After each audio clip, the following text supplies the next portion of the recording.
This is John Cannon, and I thought I'd take a moment and show you how to make banana pudding. Now, this is what we call real banana pudding. A lot of people like to make banana pudding just out of a box, but we make it this way. So, to start off with, we take our bananas, we rip one open, and we'll end up using probably close to a dozen bananas, but we start cutting just like this. All right, I'm not as fast as the guys you see or ladies you see that are chefs, but we'll cut them all that way. Then we rip open our vanilla wafers.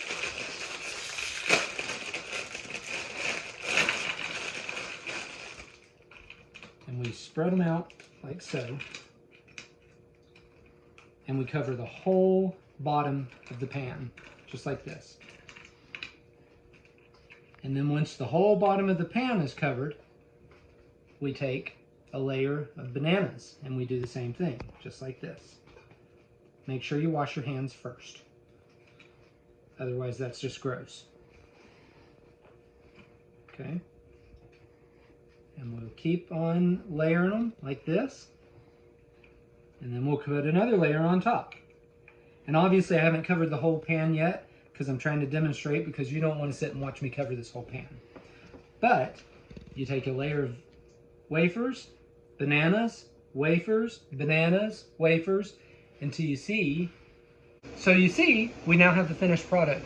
So we put in all the bananas, a layer of wafers, a layer of bananas, a layer of wafers, a layer of bananas, all the way until we got to the top and we ran out of bananas. So that's why it's only halfway full up here. But this is ready now for the pudding, which we'll put together cook and serve vanilla pudding. And then once we put that in, we make the meringue and put it on top, and we stick it in the oven. Okay, so typically I like to buy cook and serve vanilla pudding to do this, and that makes it super easy. But we accidentally bought instant vanilla pudding. That doesn't work. So we can't use the instant, so we're going to the tried and true recipe from scratch. And this is just a homemade vanilla pudding recipe, and it's good to go. Now, in order to make enough of this, I went ahead and prepared to triple the batch. So I already put a couple of cups of milk in there.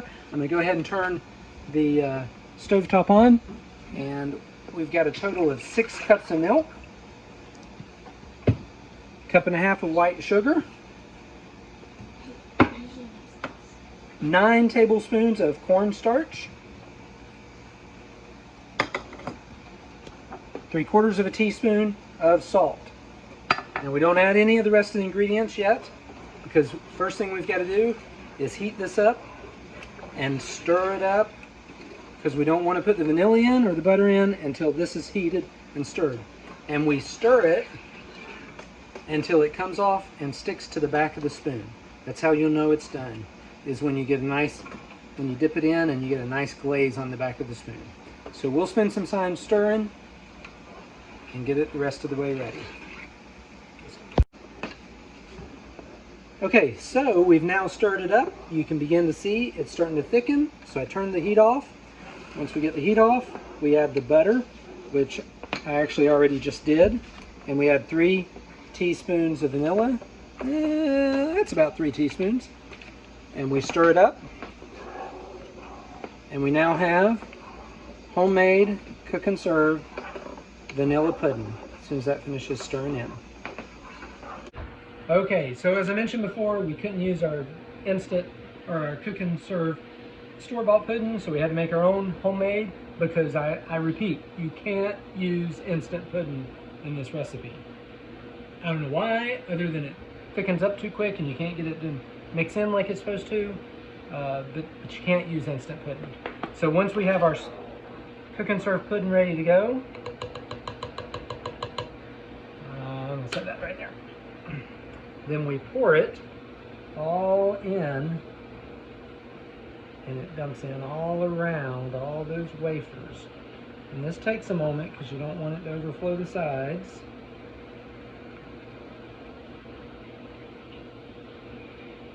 And we keep pouring it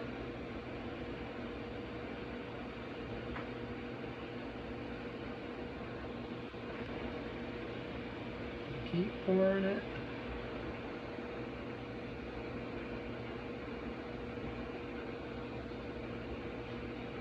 Until it's full all the way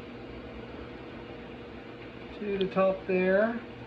And as you can see, we tripled that recipe I have, which used 6 cups of milk.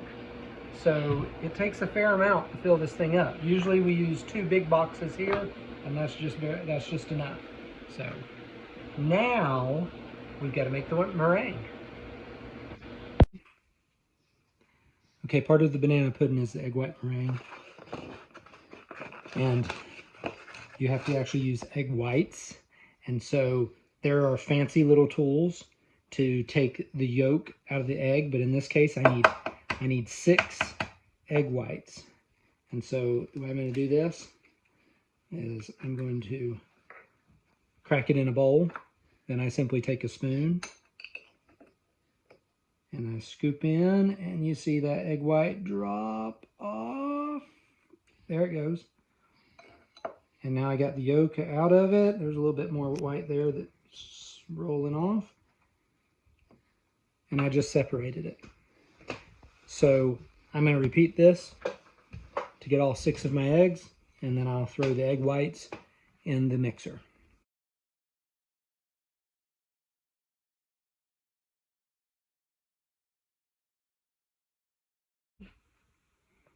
All right, in order to make the meringue, we already talked about the eggs. Put the eggs in the mixer. Now I use the wire whisk here. The secret with the meringues is pumping air into this thing, and you pump air into it while whisking it. The other part of it. So we'll start that.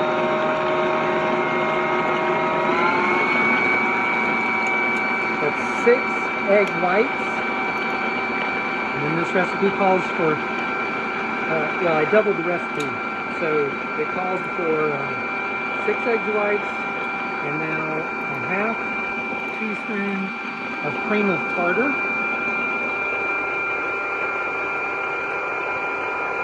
And you can see it's starting to whisk air in it. It calls for a teaspoon of vanilla. That's about a teaspoon.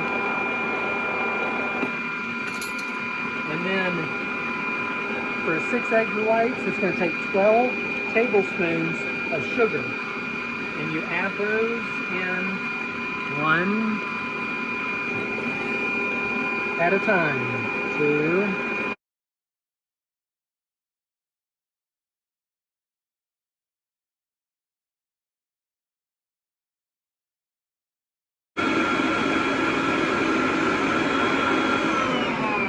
We want to mix it. We want to mix it till it forms peaks. See that? Nice peaks. Okay. Just a touch more. Once our egg white's ready, once the egg white meringue is mixed, we can put it on top. Could have probably stood to mix this just a hair longer.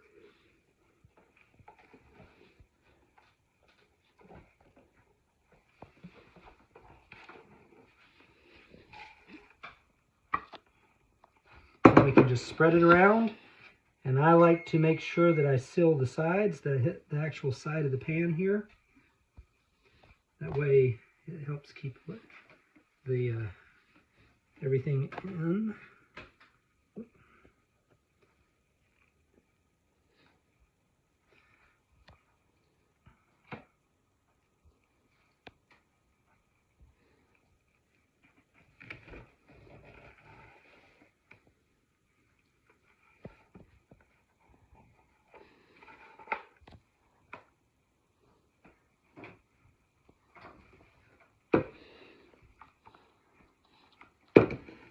Now, we'll put this in the oven for 350 degrees, and we will let it bake until the egg white meringue becomes a golden brown color. Because everything in it's cooked, except for the egg white meringue. And once it turns a golden brown color, this will be ready to eat. When I put it in the pan, in the fridge. When I put it in the oven, I like to put it on a pan. That way it does not leak all over my oven and make a terrible mess. And I'll put it in the oven. Okay. So here we go. Here's the finished product after it was pulled from the oven. You can see that the meringue has golden brown, is now cooked. And the only thing left to do is get a spoon and scoop it out and eat it. We like to eat it hot. We like to eat it cold.